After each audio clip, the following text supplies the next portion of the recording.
and Hannah Arendt's ties to the Congress for Cultural Freedom are like very obvious. She was published in Partisan Review. They promoted her. Her book Eichmann in Jerusalem was like widely promoted by these entities. But anyway, this is Sophie talking about it. And this is her understanding of this concept. And Fox wanted specifically to react to it. So here we go. As he misrepresents Arendt, Maupin is showing that he understands what she means, right? The banality of evil is so horrifying to Arendt exactly because ordinary people did carry out not only the Holocaust, but every little bit of the Nazi regime, and every inhuman and vile thing that human beings have ever done to one another. The complete revelation of the face of evil, the ability to gaze into the eyes of the architect of genocide and see a real human person with internal thoughts and dreams, is exactly what's so scary about the Holocaust, because ordinary people did turn in their neighbors, their colleagues, their fellow human beings to the Nazi extermination machine. And Caleb is incensed by this observation, because he believes in the sanctity and purity and supremacy of something that he calls ordinary working class people. This is exactly why Caleb Maupin is so slippery. He says things like, I'll never disavow other anti-imperialists, and I'll never disavow other anti-imperialists is exactly how a fascist, using the aesthetics of leftism, signals to other people who aren't welcome among the left because they're bigoted or insensitive or support genocidal regimes, that they have a safe place with him. I would say that, though coded, what Maupin says there about Arendt amounts to soft Holocaust denial, which shouldn't be too surprising given the company he keeps, and the fact that Maupin is an anti-Semite, trying hard but not doing well at hiding it. All right, so there you go, right? Me criticizing the way Hannah Arendt talked about the Holocaust is the same as saying the Holocaust didn't happen. There you go. If you don't like Hitler so much, you shouldn't have two of his mustache above your eyebrows.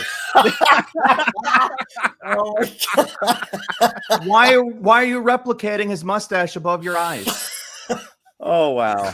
Wow, that was savage, Peter. I liked it. Yeah. I'm looking at this and I'm just like, you're lying to our faces. What the hell? How are you okay with what you're saying?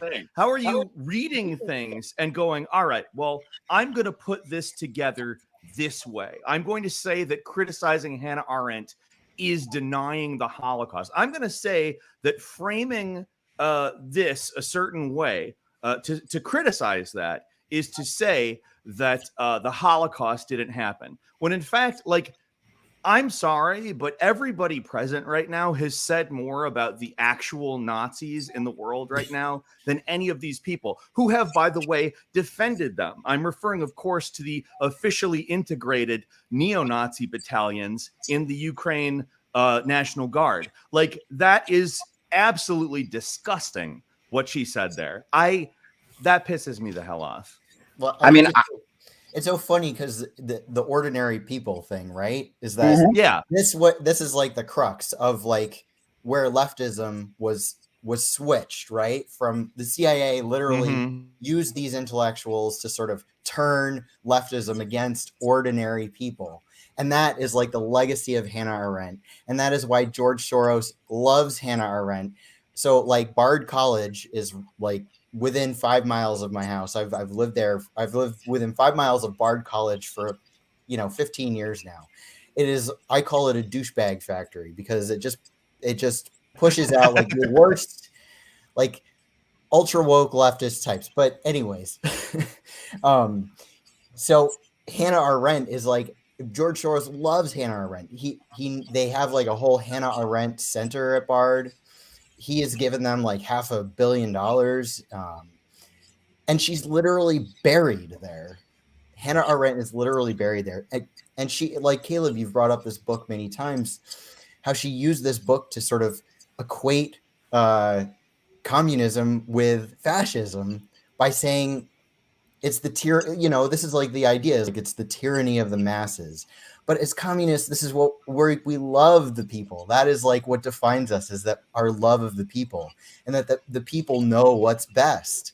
And it's the ruling to say that it's the people who caused the Holocaust is insane. And it's like upsetting. And no, it's the ruling class was the cause of the Holocaust. Yeah. Not ordinary people. And it takes the onus off of the big capitalists who were exactly like Ford Motor Company, like IBM that designed the punch card machine that kept track of the concentration camp inmates.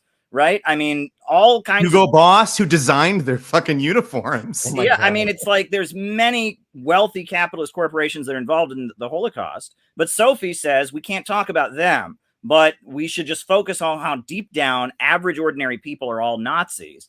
And the thing is, you know, the scientific Marxist understanding of fascism explains the Holocaust, explains the 1930s, World War II very, very well. There's that book by R. Palm Dutt that I have widely recommended, Fascism and Social Revolution, which is that under capitalism, you know, you have a situation where the capitalists are constantly trying to, you know, maximize their profits, you know, involve as few workers as possible in the process of production, reduce the role of workers, but then they can't sell the products that they produce because workers are also consumers. And if you drive down everyone's wages, you eliminate jobs, pretty soon no one can buy the products. And so then the capitalists get into this mindset that the way to solve their problem of overproduction is with mass destruction and driving down living standards, degrowth, right? And the Nazis were all about degrowth, right? That's what they were about.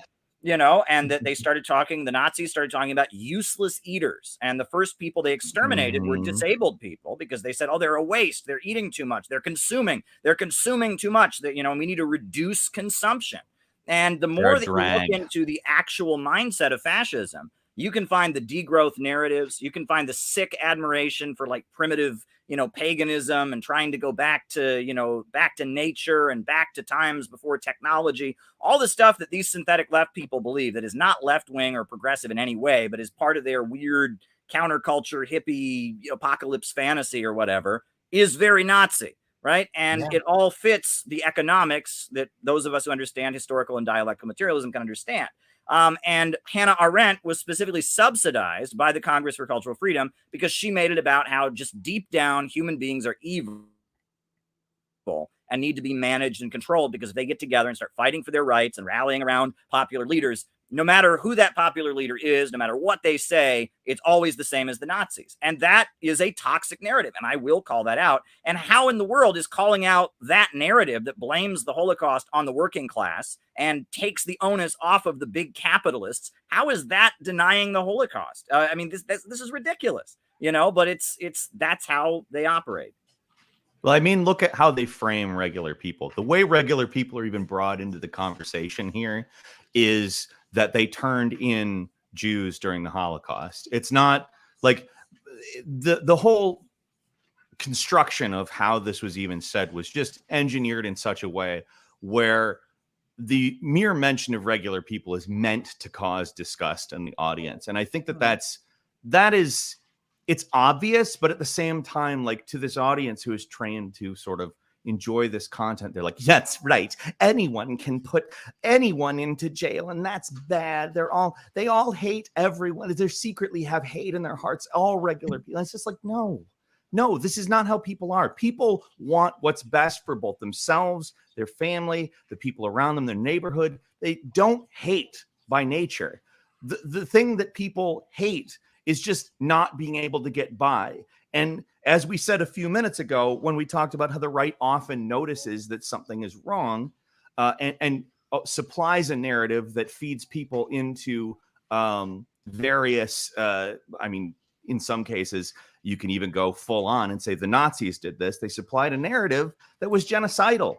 And that is exactly how they got a lot of these. I mean, it's not to say that people weren't anti-Semitic. In Germany, there was certainly plenty of anti-Semitism, but they were capitalizing on that, and also capitalizing on the fact that a lot of people were hurting. So you sort of mix those two things together. There's a lot going on, and it's not regular people are bad. It's capitalists are telling us, they're dictating reality to us, and that's the problem. Oh, totally. You're totally right about that. And I mean, it's kind of horrifying to see that. And the other thing that I thought was interesting is her reason that we should hate ordinary working class people and blame them, not the people controlling society, not the capitalist owners of the means of production, is because they turn in other people. What is all of BreadTube basically doing at this point. Yeah, right. Video. It's just labeling people thought criminals and inciting mobs. That's what this video is. I mean, so I think there's a lot of projection because most ordinary people aren't BreadTubers.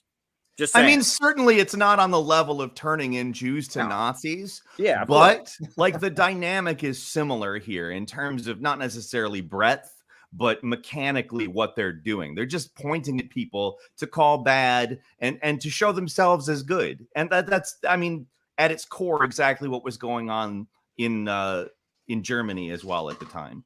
Exactly. So, you know, and that seems to be all they do is they go around finding people who have strayed from the prevailing narrative and declaring them bad and inciting people to go after them, distorting their arguments. You know, I mean, they are just professional cancel culture people. And they try to inflict harm on people who go against the prevailing narrative. And they try to incite violence against them. They try to prevent them from getting jobs. That's basically what they're doing. And yet that's why we're supposed to hate ordinary people. Ordinary people don't do this. Ordinary people hate this kind of stuff. Ordinary people are sick of the cancel culture. They don't want to see their neighbors, you know, have their lives destroyed because of a bad tweet. But that's what these people are doing. So that in itself is just, I mean, sheer hypocrisy there.